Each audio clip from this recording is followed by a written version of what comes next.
They so selflessly sacrificed for us, and now it's our turn to support our veterans. The Combat Veterans Motorcycle Association is gearing up for its island hopping campaign. Joining us with more is Eddie Freight Train Negron, CVMA Chapter 34-4 Commander, and a familiar face to us here at Fox 24 News Now, Miss Julie Nera. She is the PR officer for the organization. Welcome to you both. Good to see you again. Welcome back. Thank you. Normally, Julie comes bearing gifts of dogs in honor of HF Help No Kill Rescue, but today it's something different. Yes. So first of all, Eddie, thank you so much for your service. My pleasure. And that's what this is all about. It is. So tell us a bit more about this event.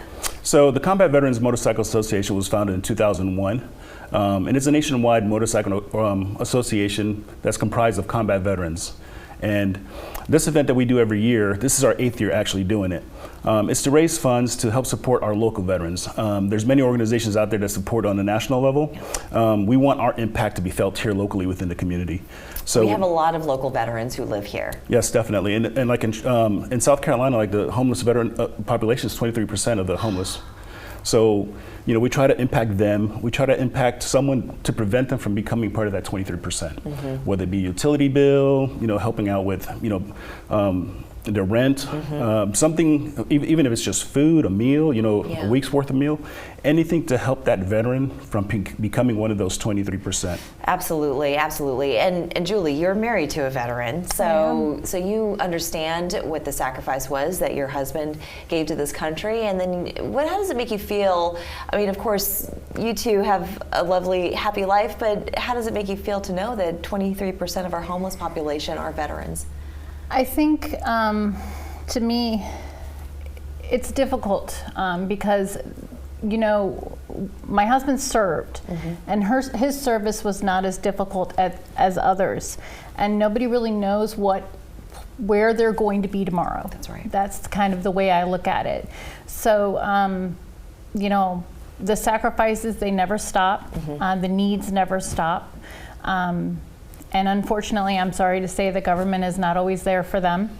And so it's important for organizations, associations, nonprofits to be there for our veterans. Yeah. Just the community in general. In general. Eddie, can you tell us a bit more about your service? Sure. So I served 25 years in the United States Army.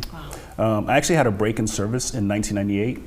And then right after 9/11, I decided to go back in, you know.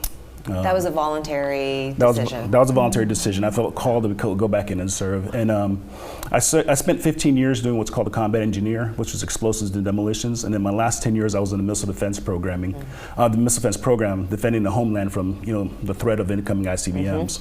And then I finally retired in 2012. Lived in Colorado Springs for a year after I retired, and then moved down to Charleston. I feel blessed. You know, I was able to serve 25 years. I retired from the Army. And when I moved to South Carolina, you know, I got a good job with Boeing. And so I felt blessed to continue doing this thing. You know, not every veteran has the same experience that I had as far as when they left the military. Absolutely. Others, you know, had a difficult transition back into the civilian world. We all carry our own personal demons. Some of our demons are bigger than others. Sure. And so anything that we can do to help those veterans, you know, I'm all for. And this is a community effort. While it's, you know, it's a motorcycle event, however, we do welcome 4 wheels, 3 wheels, 2 wheels. You know, if you can ride a unicycle throughout Charleston, hey, by all means. And if you can keep up with everybody else, you want to make sure that maybe you've got an engine on the back of it. But no, like you say, so you were mentioning the slingshots and some of these other cool little vehicles that we see out on the roads. Those are welcome. And where are you going to be going? So what are the islands that you're going to be visiting?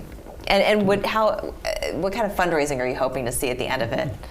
I'll talk about the fundraising part because that's been kind of my baby. Yeah. So we actually went out into the community for the first time, and we've gotten multiple sponsorships. Wonderful. So a lot of businesses have become a part of this, and we were able to spread the mission to them and the initiative.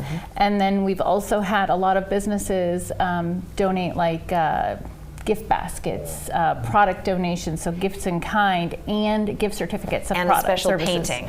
Oh my goodness. So if we can end on that note, let's just talk briefly. We only have about 30 seconds left, but tell us more about that painting. Okay, so I reached out to a local artist, Chris Banning. I've been following her for a little while, and she is just amazing, and I love her style, and I asked her if she would be interested in a painting, for our island hopping campaign, and she agreed to it, and we are so excited. Fantastic. So people, you just put in your bid, and you could be the one to take it home. And it's a gorgeous painting. They can preview it on our Facebook page. Oh, excellent. But it's gorgeous. Fantastic. All right, this is the Island Hopping Campaign happening this Saturday, October 9th. Registration starts at 10 a.m. American Biker. It's at 679 Treeland Drive.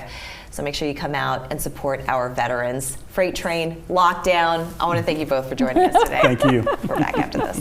Thank you.